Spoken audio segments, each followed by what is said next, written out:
Joe Girardi speaking to the media after the loss on Sunday. They went on to lose another game. They're now 11.5 games back in the NL East. So we're talking to Todd Zolecki, the MLB.com writer that covers the Philadelphia Phillies, does such a great job there in Philadelphia. And Todd, obviously a frustrated Joe Girardi, understandably so. He says he's not worried about his job. I believe that he's not. What do you think? Is he under fire, and will he be there at the end of the season? Well, he's definitely under fire in that fans right now, they're frustrated. You know, this team has not been to the playoffs since 2011. You mentioned in the last segment their payroll, franchise record payroll. They're over the luxury tax for the first time in franchise history. And now I think they're 11.5 games behind the Mets. So people are trying to assign the blame to somebody. They want something to change, and so there's a lot of pressure on Joe right now. He is getting asked a lot of questions about his job status and his job situation. We've asked Dave Dombrowski about Joe Girardi's job status because this team needs to play better, and again, people are looking for somebody to assign blame to or find a magical cure, so to speak. Will he be the manager at the end of the year? I think there's maybe a 50-50 chance, maybe a better than 50-50 chance, because like you said earlier, I don't know if changing the manager all of a sudden gets the defense to play better. I don't know if it gets the bullpen to start throwing strikes. I don't know if it gets these big-time hitters to start hitting the ball better. I don't know if a new manager does that. I think if they do make a change, it's almost just going to be for change's sake. Like, we have to do something, so this is the thing that we're going to do. Yeah, which is unfortunate for Girardi because he doesn't pitch. He doesn't, play defense behind his arm. So if, in fact, they do decide to go a different direction, I mean, who's better out there that would fill the role better than him, in your mind? Right, and that's even better. Who do you go to? Internally, do you go with hitting coach Kevin Long, third base coach Dusty Wathan, bench coach Rob Thompson? A lot of people, of course, make the relationship between Jim Leyland and Dave Dombrowski, but Jim Leyland hasn't managed since 2013. He's 77. I know Tony La Russa is 77, so people say, well, if Tony La Russa can do it, maybe Jim Leyland can do it.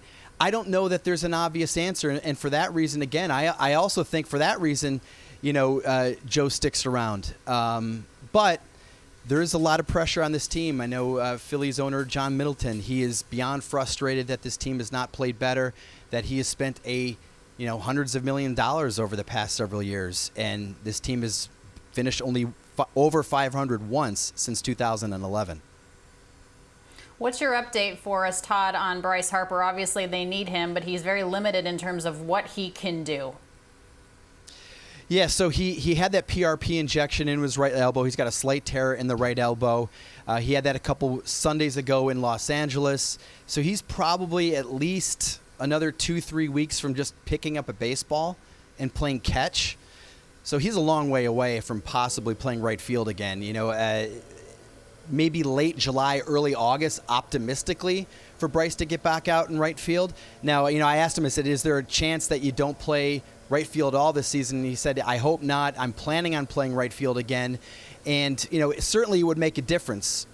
In the corners, Kyle Schwarber, Nick Castellanos, you look at defensive run saves, outs above average. They're both ranked towards the bottom in baseball. Bryce is probably a, range-wise defensively average defensive right fielder with a very great arm. So that would help a little bit. But this team has a whole bunch of other issues, as we've just discussed, that they need to kind of get ironed out if they're going to not just catch the Braves, not the Mets, forget about the Mets, just how about catch the Giants for that third NL wild card? So they're above the luxury tax. You mentioned that. Of course, a $237 million payroll. So does Dombrowski bring in new people in the meantime? What do you do in this situation? Last in the majors in defensive runs saved. It's not like you can just snap your fingers and have a new bullpen and guys playing better glove work behind the pitching staff. What do you do? Right. And you talk about defense. Defensively, they're kind of boxed in because you have Bryce who can't play right field right now. And he's just signed Kyle Schwarber, Nick Castellanos to long-term deals. They're at the corners. You could possibly maybe go out and get a better defensive center fielder, but they have Odubel Herrera. They want to give Mickey Moniak a look.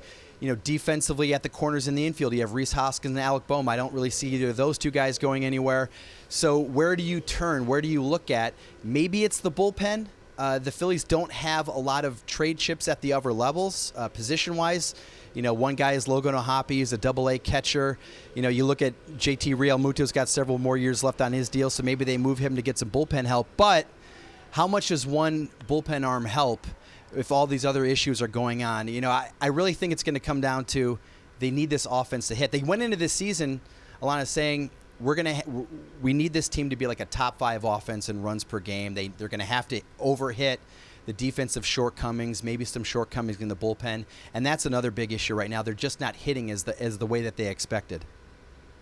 Yeah, they're not hitting, but they're also losing really tight games. They've given up losses, 13 games they've lost in terms of when they were leading, and those are excruciating losses. Those are gut punches. So tell me a little bit more about the morale of what's going on, just what you're noticing with this club when you're in that dugout, in the clubhouse. How are they carrying themselves? And we have to remember sometimes that they're humans before they're players, Right. So certainly a lot of frustration. A lot was raised this weekend because a couple players says, I've had some family members say it doesn't look like we're having a lot of fun out there. But really, how much fun can you be having when you've lost 11 out of your last 15 games?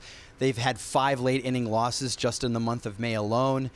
But yesterday after the game, for instance, there's a bunch of players sitting around kind of chatting post-game, trying to maybe talk each other up or just talking about the game or whatever. So the camaraderie is still there. You still see some optimism in the clubhouse pregame, on the field during batting practice. Even post-game, Kyle Gibson said that, hey, listen, we're fine. We're going to be fine. I think this team is going to win. But they also understand what the stakes are right now, that this is a team that is built to win, and they are not playing well. Todd, I don't expect you to be the aforementioned authority on the sport, but I am interested in your opinion on how it's not just the Phillies that we can look at and point fingers and find holes in. There are 18 teams in Major League Baseball that have a record below 500. What's your take on that? Yeah, it is frustrating that you don't see more parity, you don't see more teams involved. I think in the case of the Phillies, it's a team that is simply underachieved. You see a few more of those teams that have underachieved to this point. Maybe they get it turned around, but then you have a lot of teams that just believe in the full-on rebuild. The Phillies tried that a few years ago. They gutted the roster. They basically would sign players to one-year deal. They said, listen, we're not gonna come out and say it, but we're gonna lose 99, 100+ games a season for a few years. We're gonna try to get some high draft picks. We're gonna try to get this thing turned around. Now, it's great if that works. It worked for the Cubs several years ago. It worked for the Astros several years ago. It has not worked for the Phillies, and it has not worked for some other teams. The Phillies had some high draft picks for several seasons, and it just has not panned out. So there is that danger there. So now you have teams that are in the down cycle, and then you have teams that were out of the down cycle or thought they were going to be out of the down cycle, but they didn't draft well, they didn't develop well, and now they're kind of throwing money at the problem. And that's kind of what the Phillies have done the past few years. They've tried to throw some money at the problem, and they are where they are. Again, I know I said this earlier, but only one winning season since 2011.